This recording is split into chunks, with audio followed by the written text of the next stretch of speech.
तारीफ़ पिया कनि, कॾहिं उमर फारूक जी तारीफ़ पिया कनि, कॾहिं अली सां जी तारीफ़ पिया कनि, कॾहिं उस्मान गनी तारीफ़ पिया कनि, कॾहिं हसन ऐं हुसैन जी तारीफ़ पिया कनि। सुभान अल्लाह, अर्ज़ पे कंहिं अल्लाह ताला मक़ाम अता फ़रमाइनि। पाण करीम सां में सिजदे में आहिनि, सैयदना हसन ऐं हुसैन ईंदा आहिनि, पाण करीम जे सिजदे जे मथां पाण करीम जे मथां वेही रहंदा आहिनि। रसूल करीम साहब त फ़रमाए तेसीं मथो मुबारक मथे न खणंदा आहिनि जेसीं हसन ऐं हुसैन कुल्हनि था न लहनि।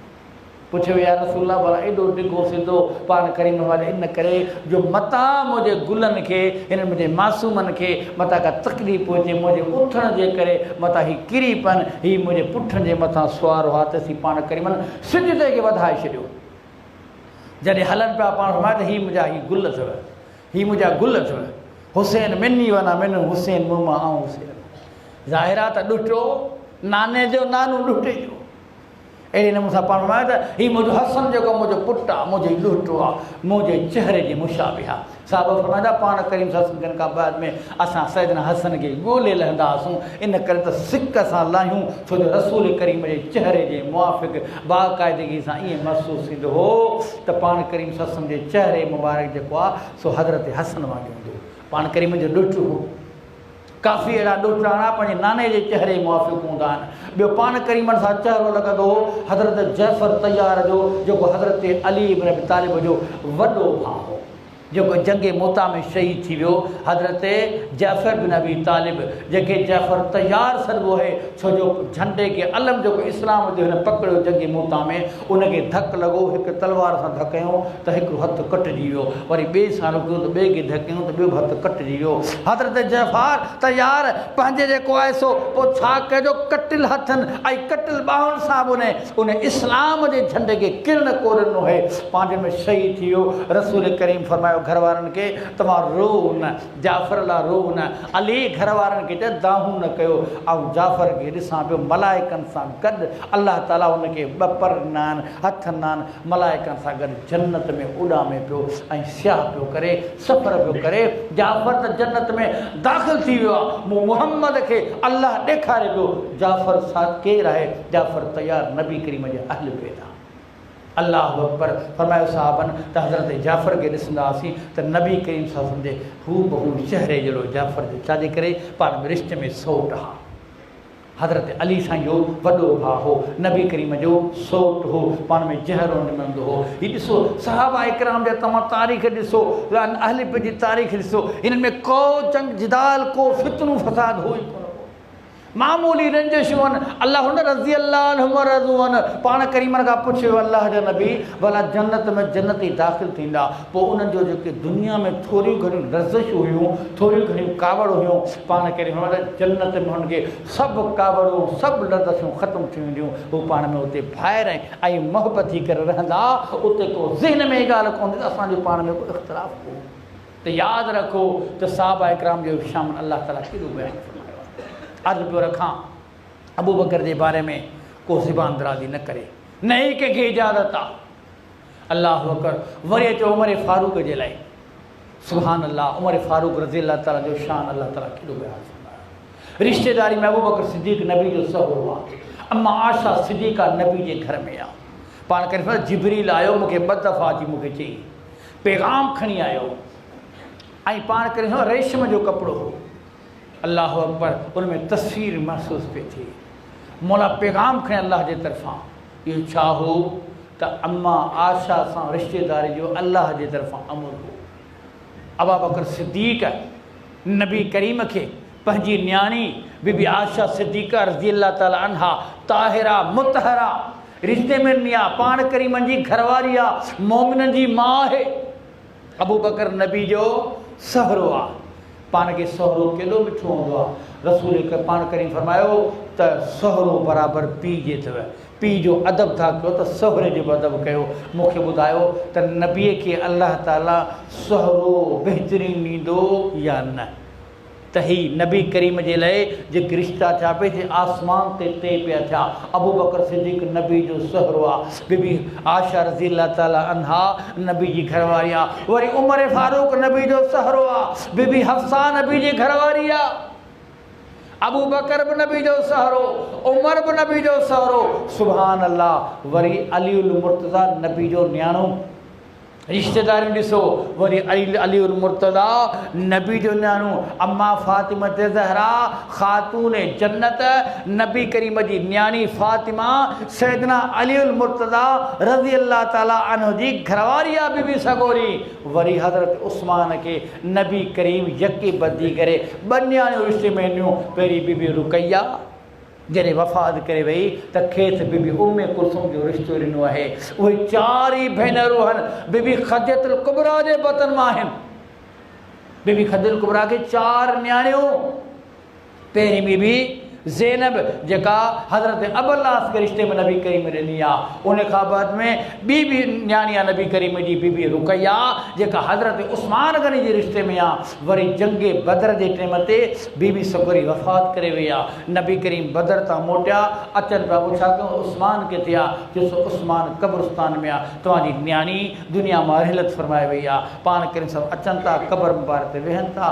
उस्मान गनी खे गिराटी पाइनि था तज़ियत कनि था। उस्मान ज़ारो कता रोए पियो अल्लाह जा नबी आऊं इन करे मूंखे तव्हां भले त चयो पिया आऊं सब्र कयां थो अल्लाह जी रज़ा ते राज़ी आहियां पर सदमो इहो रहिजी वियो त माण्हू मूंखे चवनि था मुहम्मद जो न्याणो पियो अचे पर उस्मान खे अॼु ईअं केरु चवंदो। पाण उस्मान गम न कर उथी ऐं उम्मे कुलसूम जेकी मुंहिंजी ॿिया न्याणी आहे उहा तोखे रिश्ते में ॾियां थो। अल्लाह पर यके तॾहिं उस्मान गनी खे छा चइबो आहे? ज़िन्नूरैन माना ॿिनि नूरनि वारो नबी जो ॿ न्याणियूं हज़रत उस्मान गनी जे रिश्ते में आयूं। अल्लाह अकबर। ही चार ई ख़लीफ़नि जी नबी करीम सां सुभान अल्लाह रिश्ता रिदाई त ॾिसो। उन खां बाद में हज़रत उमर फारूक रज़ी अल्लाह ताला जो अञा मक़ाम त ॾिसो सैयदना अली उल मुर्तदा जी न्याणी आहे जंहिंजो नालो बीबी उम्मे कुलसूम आहे। पंहिंजनि किताबनि में सुन्ननि जे किताबनि में अहले तशरीह जे किताबनि में हर किताब में मौजूदु आहे। कंहिं बि किताब जो हवालो चओ तव्हांखे ॾींदुसि कंहिं बि मकतब फ़िक्र मां इंशाअल्लाह तव्हांखे किताब मां कढींदुसि हवालो। बीबी उम्मे कुलसूम आहे जेका हज़रत उमर फारूक रज़ी अल्लाह ताला खे हज़रत अली रज़ी अल्लाह ताला पंहिंजी न्याणी उम्मे कुलसूम उमर फारूक जे निकाह में ॾिनी आहे। जॾहिं उमर फारूक वफ़ात करे वेंदो आहे त सैयदना अली उल मुर्तदा मथां बीही करे रोंदा आहिनि। हथ अब्दुल्ला बिन उमर चवंदो आहे अब्दुल्ला बिन अब्बास चवंदो आहे अची करे बीहंदो आहे ॾिसंदो आहे त केरु माण्हू एतिरो आहे जेको उमर फारूक जे जनाज़े जे मथां बीठो आहे ऐं हीउ लफ़्ज़ पियो चवे त तो बहितरीनु कमु कया तूं नबी करीम सां हमेशह गॾु हूंदे हे रसूल करीम ईंदो हो मूंखे ॿुधाईंदो त अबू बकर बि मूंसां गॾु हो उमर मूंसां गॾु हो। उमर जेको तो दुनिया में कमु कयो आहे सो अजीब तो कमु करे छॾियानि। उमर तुंहिंजो रोवर दुनिया में कोन पैदा थींदो। इहे अफ़सोस जा लफ़्ज़ हज़रत अली साईं मथां पियो अचे। हज़रत अब्दुल्ला बिन अब्बास फरमाए थो जेको हज़रत अली साईं जो सौट आहे उहो फरमाए थो आउं फिरी करे अचां थो रस्म ॾिसां त केरु आहे उहो ॾिसां पियो त उनजो नालो हज़रत अली साईं आहे। हज़रत अली साईं हज़रत उमर फारूक जे जनाज़े जे मथां बीही रोए पियो ऐं हज़रत उमर फारूक खे लफ़्ज़ चवे पियो। उन खां बाद में हदीस थो अचे उन खां पोइ पाण पंहिंजे घर विया आहिनि। सदुल न्याणी उम्मे कुलसूम जेका उमर फारूक जे रिश्ते में हुई उहा जेका तो बेवह थी वई आहे पंहिंजी न्याणी खे घर वठी वञी उते हज़रत अली साईं पंहिंजे घर में इज़त कराई आहे। मूंखे ॿुधायो जेकर अली साईं जी मुखालिफ़त हुजे उमर फारूक सां तव्हां मुखालिफ़ खे न्याणी ॾींदो कोन ॾींदो। न्याणी उनखे असीं ॾींदासूं जेको असांखे भलो हूंदो जंहिंजो हसब नसब भलो हुजो जंहिंजो बैकग्राउंड भलो हूंदो जंहिंजो उथणु वेहणु भलो हूंदो जंहिंजी गुफ़्तगू भली हूंदी जंहिंजो अख़लाक़ भलो हूंदो जंहिंजो किरदारु भलो हूंदो जंहिंजी गुफ़्तार भली हूंदी। हज़रत अली साईं खे सभ खां वधीक बहितरीनु न्याणो नज़र आयो त उमर फारूक आयो। उमर फारूक खे हज़रत अली साईं न्याणी हुई। अल्लाह अकबर। वरी ॾिसो हज़रत उमर फारूक रज़ी अल्लाह ताला जूं रिश्तेदारियूं सुभान अल्लाह। तव्हां ॾिसो हज़रत जाफ़र सादिक जेको आहे सो कंहिंजे उनजे रिश्ते में तव्हां फिरी अचो था त जेको हज़रत अबू बकर सिद्दीक़ जो नानो तो रिश्ते में थिए। अल्लाह अकबर। ही एतिरियूं सहाबनि जूं पाण में रिश्तेदारियूं हुयूं अहल बैत जूं रिश्तेदारियूं हुयूं। हिननि में का बि नफ़रतूं पाण में कोन हुयूं मामूली रंजिशूं हूंदियूं आहिनि बशरी तक़ाज़ा हुअनि ऐं असांखे अव्हांखे उन इख़्तिलाफ़ में पढ़ी ज़रूरत ई कान्हे का। अव्हांखे आख़िर में इहो ॿुधायां त वाक़ई करबला 61 हिजरी में थियो आहे। नबी करीम जे दुनिया मां रिहलत खां 48 साल पोइ थियो आहे वाक़ियो। हाँ कई दोस्त यार कुरान में ॾिसो हसद करे कुरान में करबला जो वाक़ियो छो रहे थो। अब 48 साल पोइ जेको वाक़ियो आयो करबला जो तो कुरान में कीअं ईंदो? कुरान त नबी करीम सल्लल्लाहु अलैहि वसल्लम जी दुनिया में हिदायत करण खां बाद में बंदि थी वियो, नबो जो दरवाज़ो बंदि थी वियो, त जिब्रील जो अचण ई बंदि थी वियो, त 48 साल खां बाद में कीअं जिब्रील ईंदो आहे बसि? अल्लाह अकबर। त पाण करीम जेको बि थिए वाक़ई इन वाक़ियुनि जा जेके नबी करीम सां जे अहल सां पाण करीम जे अहल बेद सां करबला जो जेको वाक़ियो थियो, इन मैदान में जेके शहादत जो सैदना हुसैन सां गॾु 73 72 साथी शहीद थी विया आहिनि। अल्लाह अकबर। उन्हनि शहादत ते हर मुस्लमान ग़म में आहे ऐं हर मुस्लमान खे ॾुख ई सदमो आहे। वॾे में वॾो मारको ॾुख वारो सदमे वारो हो। उबैदुल्लाह बिन ज़ियाद गवर्नर ज़ुल्म कयो या यज़ीद ज़ुल्म कयो या उनजे फ़ौजिन ज़ुल्म कयो। असांजो ईमान आहे, मसलक जो असांजो अक़ीदो आहे, पूरी मसलक जी आउं तर्जुमानी पियो कयां त जेके बि क़त्ल शहादत हुसैन में शामिल हुआ, मशवरे में या शहीद करण में या जंग जी जगह ते या संदन शहादत जे करे ख़ुशि थिया, सभु जहन्नमी आहिनि। ऐं यज़ीद हुजे या यज़ीद जा साथी हुजनि या उनजो गवर्नर हुजे या उनजा दोस्त हुजनि, जेके बि हज़रत हुसैन ऐं संदन जी शहादत में शरीक आहिनि, इहे हक़ीक़त में जहन्नमी आहिनि। पोइ केर बि हुजे, जेको शरीक न आयो आज़ादु आहे, जेको शरीक आहे सो जहन्नमी आहे। बाक़ी रही ॻाल्हि त अब लानत विझ त पोइ सचो सम्झई। मूंखे ॿुधाए त लानत विझण ते घणा सवाब मिलंदा? अस्सलाम वालेकुम वरहमतुल्लाह अलैहि। पाण चवंदा कंहिं ते 30 नेकियूं नबी करीम ॿुधायो आहे। क़ुरान मजीद फरमाए त अलिफ लाम मीम, तव्हां 3 दफ़ा चयो 10 नेकियूं अलिफ ते, 10 नेकियूं लाम ते, 10 नेकियूं मीम ते, 30 नेकियूं। मूंखे ॿुधायो त कंहिं काफ़िर ते, कंहिं यहूदी, कंहिं मुर्तद ते लानत विझण जूं घणी नेकियूं लिखियल आहिनि क़ुरान में हदीस में। नबी करीम सल्लल्लाहु अलैहि वसल्लम त कंहिं काफ़िर खे, कंहिं यहूदी, कंहिं मुनाफ़िक़ खे लानत विधी कान का। तूं छा लादो लानत विझराई? वाह त असीं पंहिंजे भला बुछड़ो छाजे लाइ कयूं? क़ुरान तो फरमाए त मुंहिंजे तरफ़ां लानत आहे उन्हनि ते, मलाइकनि जी लानत आहे, इंसान जी लानत आहे। जॾहिं अल्लाह उन्हनि ते लानत विझी छॾी आहे त मुंहिंजे तुंहिंजी लानत मां कहिड़ो फ़र्क़ु पवंदो? नफ़रतूं पैदा थी, ॿियो कुझु कोन थींदो। यज़ीद मरी वियो, मौलनि ते लानतुनि खे छॾियो, जेके ज़िंदह यज़ीद फिरनि पिया, जेके इस्लाम जा दुश्मन आहिनि, जेके मुनाफ़िक़ आहिनि, जेके मुर्तद आहिनि, जेके मुस्लमाननि सां ज़ुल्म पिया कनि, पोइ नाले जा मुस्लमान हुजनि, ओ वक़्त जे हिननि खे ललकारियो। जेके हाकिम हुकूमत आहिनि, जेके ज़ुल्म था कनि, इदारे मदरसनि जे ख़िलाफ़ु, मस्जिद जे ख़िलाफ़ु, क़ुरान जे ख़िलाफ़ु, दीन जे ख़िलाफ़ु, इन्हनि ज़िंदनि जे ख़िलाफ़ु केरु विढ़े कोन थो। मौलनि ते लानतुनि जो वस्कार लॻो पिया, मरी विया, खपी विया। जेकॾहिं जहन्नमी आहिनि त उते सड़नि पिया, तव्हांखे छा कंदा? जेकॾहिं जन्नत ईंदे जन्नत में आऊं उनखे अवां छा कंदासीं? हीउ अल्लाह जो मामिलो आहे। यादि रखिजो। तंहिं करे असांजे मौक़िफ़ आहे जेको इमाम हुसैन जो दुश्मन आहे, इमाम हुसैन जे साथियुनि जो दुश्मन आहे, अहल बैत जो दुश्मन आहे, रसूलुल्लाह जो दुश्मन आहे, रसूल करीम जे सचे वफ़ादार ऐं जान निसार साहब जो दुश्मन आहे, इस्लाम खां ख़ारिजी मुर्तद आहे। अल्लाह ताला मूंखे अॻे सही माना में दीन खे सम्झी तौफ़ीक़ अता फ़रमाए। पर महिरबानी करे हर तारीख़ ते ईमान न आणियो, हर तारीख़ ते ईमान न आणियो। तारीख़ पढ़ंदा, जंहिंजो किताब जेको ॾे वधो पढ़े, तूं सचो हुई, अब तो बसि हू हुनखे वियो गार ॾे, हुनखे तोखे मूंखे गार ॾियण जो हुकुम ई कोन्हे को। सूर बकर में अल्लाह ताला असांखे आज़ादु फ़रमायो आहे। फरमाए तिल्क उम्मतुन, इहो उम्मतूं गुज़री वियूं जेके तव्हां खां अॻु में, जेके हुननि ग़लति कमु कया उहे पाण भरींदा, त हुननि नेक कमु कया उन्हनि खे फ़ाइदो थींदो।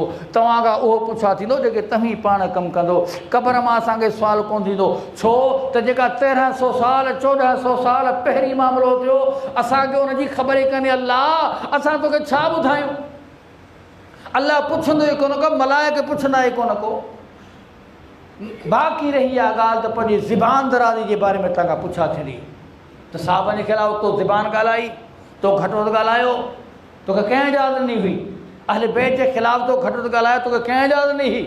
अहल बैत जी दुश्मनी तो कई आहे, नाम निहाद। हिकिड़ा वरी अॼुकल्ह नारा शुरू थी विया, नौज़ बिल्लाह मिना। हिकिड़ा साहब जे शान में नारा पिया हणनि, ॿिया अहल बैत जे शान में नारा पिया हणनि। वरी उहो नारो हणी चवंदो लानत हुनजे मथां जेको साहबनि खे नथो मञे, ॿियो लानत हुनजे मथां जेको अहल बैतनि खे नथो मञे। ॿई मुस्लमान, हुतां बि मुस्लमान, हुतां मुस्लमान, हुन नारे मुस्लमान। हद थी वई आहे। त हींअर पुरफुन दौर अथव, हीउ फ़साद जो दौर आहे। क़यामत क़रीब आहे। पाण घर में ईमान खे बचाइजो, ईमान के बचाइजो। कंहिं ॻाल्हि जी ख़बर न हुजेव त उन ते जेका तनक़ीद न कजो। कंहिं मसइले जी ख़बर न हुजेव त ज़्यादा उन ते बहस न कजो। तारीख़ जा औराकनि जी ख़बर न हुजेव त चुप रहिजो। जेको वाक़ियो अॼु ताईं मुस्तनिद तव्हां कंहिं बि आलिम खां फाज़िल खां पुछो, चाहे सुन्नी हुजे, शियो हुजे, अहल हदीस हुजे, देवबंदी हुजे, बिरणी हुजे, हिकु वॾे में वॾो चुट जो आलिम हुन खां पुछा कयो, साईं भला करबला जे वाक़े जे बारे में का सची तारीख़ आहे? केर बि चवंदो बाबा सची तारीख़ असां वटि आहे कान का। को कीअं पियो लिखे, को कीअं पियो लिखे, को कीअं पियो लिखे। पंहिंजी मर्ज़ी सां जंहिं लेखक खे जेका ख़बर पई उन उते लिखी छॾी आहे। तंहिं करे जेको आहे सो असांखे ख़ामखा हू त हस्तियूं 48 साल अॻे गुज़ारे वियूं। करबला जे वाक़े खां अॻु में अबू बकर सिद्दीक़ 48 साल वरी अची था उमर फारूक तक़रीबन जेको आहे 45 साल अॻे गुज़ारे वियो। अहिड़े नमूने सां उस्मान गनी बि अहिड़े नमूने सां घटि में घटि 42-41 साल अॻु में गुज़ारे वियो। जेके दुनिया मां रहलत करे विया उन्हनि ते नौज़ बिल्ला मिन्हा वधि घटि ॻाल्हाइनि, उन्हनि ते तबरा करणु, इहो ईमान कोन्हे को, इहो शैतान जे तरफ़ां हिकिड़ो झांसो आहे। सिरात मुस्तक़ीम खां हटण जी कोशिशि कयो। निमाज़ूं पढ़ो, इबादत कयो, ज़कात ॾियो, ख़ैर कयो, उन्हनि जे लाइ रज़ी अल्लाह अन्हु रज़ू अचो दुआउनि में उनखे यादि कयो। नेकनि खे साहबा इकराम जे तरीक़े ते हलो। अबू बकर, उस्मान गनी, अली मुर्तज़ा, हसन हुसैन ऐं जेके साहब इकराम आहिनि उन जे रस्ते ते हलो। पंहिंजे घरवारनि खे, पंहिंजे बचनि खे अम्मा फातिमा ते ज़हरा जी सीरत सेखारियो, उन्हनि खे उनजो परतो सेखारियो। कीअं बीबी सबूरी परदो कंदी हुई, फरमाईंदे त मूंखे अली राति जे मुंहिंजे लाश खे खणिजो, जनाज़े खे ॾींहं जो न खणिजो। अली साईं फरमाए थो त फातिमा तूं अहिड़ी ख़बर छो थी करी, इहो भलाने में सबबु कहिड़ो आहे? जनाज़ो आहे ढकियलु हूंदो। फरमाइण लॻी न अली, मुंहिंजो जेको आहे तो चादर जे मथां ग़ैर जे ॾींहं जो नज़र कान पई आऊं घर मां न निकिरंदी आहियां, त आऊं चवां थी त मुंहिंजे जनाज़े ते बि ग़ैर जी नज़र न पए। मुंहिंजो ऊंदा हालात में जनाज़ो खणी क़ब्रिस्तान ते पहुचाइजो। अम्मा फातिमा त असांखे सब्र जो, ऐं अम्मा फातिमा त असांखे जेको आहे तो परदे जो नियाणियुनि खे हुकुम सादर फरमायो आहे, असीं पंहिंजी नियाणियुनि खे परदो करायूं। अम्मा ज़ैनब करबला जे मैदान में सब्र इस्तक़ामत कयो आहे। उन ऐलान फरमायो आहे त असां अहल बैत जेके तकलीफ़ूं थियूं आहिनि असां सभई बर्दाश्त था कयूं। असांजे नाने जो हुकुम आहे त सब्र कजो। असांखे नाने हुकुम ॾिनो आहे, उन रस्ते से हलूं पिया। असीं शहीदनि जे काफ़िले में शामिलु आहियूं, गाज़ियुनि जे काफ़िले में शामिलु आहियूं। त अम्मा जेको असांखे ज़ैनब रज़ी अल्लाह ताला अन्हा हुकुम सादर फरमायो त हर औरत खे सब्र करणु घुरिजे। अहल बैत जो सबक़ु सब्र जो आहे, अहल बैत जो सबक़ु अज़म जो आहे, अहल बैत जो सबक़ु दीन जो आहे, अहल बैत जो सबक़ु इस्लाम जो आहे। इस्लाम जी प्रचार आहे, उनजी शहादत बि इस्लाम, उनजो ग़ाज़ी हुजण बि इस्लाम, उन्हनि जो हलण ज़िंदगी जो रस्तो बि इस्लाम, उनजी गुफ़्तार इस्लाम, उनजो किरदारु इस्लाम, उन्हनि जी साॼी सीरत इस्लाम अहल बैत जी। असां उन सीरत ते अमल कयोसीं न, असीं कामयाबु थी वियासीं। पूरी राति जूं रातियूं बीबी सगोरी बीठी हूंदी हुई इबादत जे लाइ। अम्मा फातिमा जी ज़हरा पूरी राति। अम्मा ज़ैनब जे बारे पाण करीम सल्लल्लाहु अलैहि वसल्लम जे हिकिड़ी रस्सी टंगे छॾी त किरी थी पओ त तव्हांखे लोॾो थो अचे तहज्जुद जी निमाज़ में त रस्सी पोयां टंगियल हुजे। तव्हां बीबी सगोरी बीबी ज़ैनब पंहिंजे पोयां रस्सी बदिराए छॾी हूंदी हुई। नबी करीम जी न्याणी आहे, एॾी राति जो इबादत करे जंहिंमहिल ऊंघ अची वञे, गहर अची वञे, किरण जी कोशिशि में रस्सी जे पोयां टकराइजे जिस्म, वरी सिधी थी वरी इबादत में शुरू। असां पंहिंजे घर वारनि खे निमाज़ूं कोन था पढ़ाए सघूं, रोज़ा कोन था रखाए सघूं, उन्हनि जे लाइ सहूलियतूं घरनि में कयो, घरनि खे मस्नू इबादत गाह बनायो ताकी औरतूं बि निमाज़ पढ़नि, बच्चा निमाज़ पढ़नि। ओ सीरत रसूलुल्लाह, सीरत हुसैनी, इहो किरदारु, इहो नमूनो सी औलाद खे सेखारे पोइ असीं कामयाबु आहियूं। यादि रखिजो त इस्लाम में, इस्लाम जी तरवीज में, इस्लाम जी दावत में, इस्लाम जी इस्लाम में असां ताईं इस्लाम पहुचाइण में साहबा इकराम जो बहितरीनु किरदारु आहे। त बहितरीनु पाण करीमनि जे अहल बैत जो किरदारु आहे। चाहे उन जूं नियाणियूं हुजनि अहल बैत जूं, चाहे मर्द हुजनि, सभिनी इस्लाम ख़ातिर क़ुर्बानी ॾियूं आहिनि। इन क़ुर्बानी खे रायगाह न ॾियणो, इस्लाम खे मज़बूत रखियो ऐं जिहाद खे जारी रखिजो। जेको जिहाद जो सबक़ु सैयदना हुसैन ॾेई वियो आहे त कुफ्र जे साम्हूं, ज़ुल्म जे साम्हूं झुकणो न आहे, इन ते मज़बूत रहो। अल्लाह सुब्हानहु व तआला मूंखे वांगे मलकनि तौफ़ीक़ अता फ़रमायो। मौज़ू तवील आहे, जेकर कंहिं सहाबा जे शान ते बयानु कजे, अहल बैत जे बयानु कजे, कई रातियूं गुज़री वञनि, मुख़्तसिर जो अर्ज़ु हो। अल्लाह सुब्हानहु व तआला खां दुआ आहे, अल्लाह सुब्हानहु व तआला तव्हांखे मूंखे अमल करण जी तौफ़ीक़ अता फ़रमाए।